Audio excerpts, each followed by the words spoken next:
श्री गणेशाय नमः।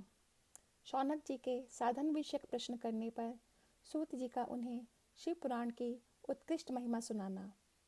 श्री शौनक जी ने पूछा, महाज्ञानी सूत जी, आप संपूर्ण सिद्धांतों के ज्ञाता हैं।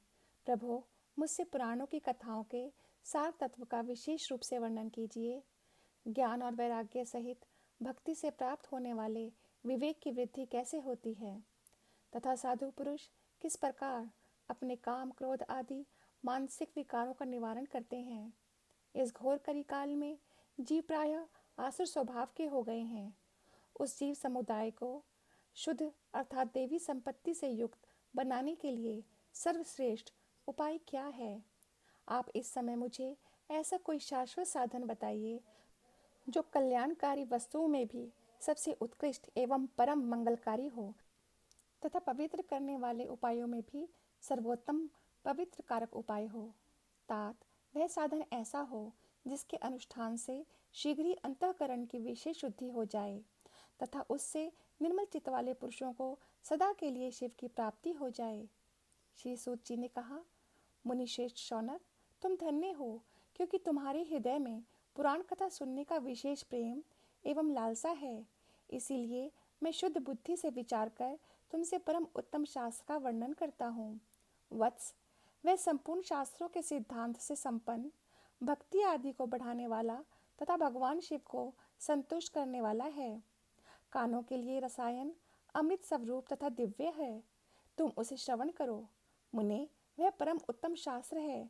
शिव पुराण, जिसका पूर्व काल में भगवान शिव ने ही प्रवचन किया था, यह काल रूपी सर्प से प्राप्त होने वाले महान त्रास का विनाश करने वाला उत्तम साधन है।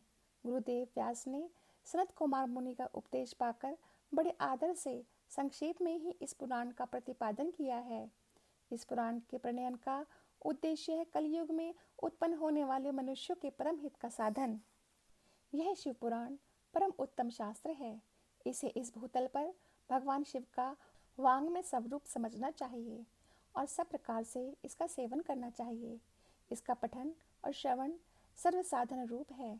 इससे शिव भक्ति पाकर श्रेष्ठतम स्थिति में पहुंचा हुआ मनुष्य शीघ्र ही शिव पद को प्राप्त कर लेता है। इसीलिए संपूर्ण यत्न करके मनुष्यों ने इस पुराण को पढ़ने की इच्छा की है अथवा इसके अध्ययन को अभिष्ट साधन माना है। इसी तरह इसका प्रेम पूर्वक श्रवण भी संपूर्ण मनोवांछित फलों को देने वाला है। भगवान शिव के इस पुराण को सुनने से मनुष्य सब पापों से मुक्त हो जाता है तथा इस जीवन में बड़े बड़े उत्कृष्ट भोगों का उपभोग करके अंत में शिवलोक को प्राप्त कर लेता है। यह शिव पुराण नामक ग्रंथ 24,000 श्लोकों से युक्त है। इसकी 7 संहिताएं हैं। मनुष्य को चाहिए कि वह भक्ति, ज्ञान और वैराग्य से संपन्न हो बड़े आदर से इसका श्रवण करे। 7 संहिताओं से युक्त यह दिव्य शिव पुराण पर ब्रह्म परमात्मा के समान विराजमान है और सबसे उत्कृष्ट गति प्रदान करने वाला है। जो निरंतर अनुसंधान पूर्वक इस शिव पुराण को बाँचता है अथवा नित्य प्रेम पूर्वक इसका पाठ मात्र करता है, वह पुण्यात्मा है, इसमें संशय नहीं है। जो उत्तम बुद्धि वाला पुरुष अंत काल में भक्ति पूर्वक इस पुराण को सुनता है, उस पर अत्यंत प्रसन्न हुए भगवान महेश्वर उसे अपना पद अर्थात धाम प्रदान करते हैं। जो प्रतिदिन आदर पूर्वक इस शिव पुराण का पूजन करता है, वह इस संसार में संपूर्ण भोगों को भोग कर अंत में भगवान शिव के पद को प्राप्त कर लेता है। जो प्रतिदिन आलस्य रहित हो रेशमी वस्त्र आदि के वेष्टन से इस शिव पुराण का सत्कार करता है, वह सदा सुखी होता है। यह शिव पुराण निर्मल तथा भगवान शिव का सर्वस्व है। जो इहलोक और परलोक में भी सुख चाहता हो, उसे आदर के साथ प्रयत्न पूर्वक इसका सेवन करना चाहिए।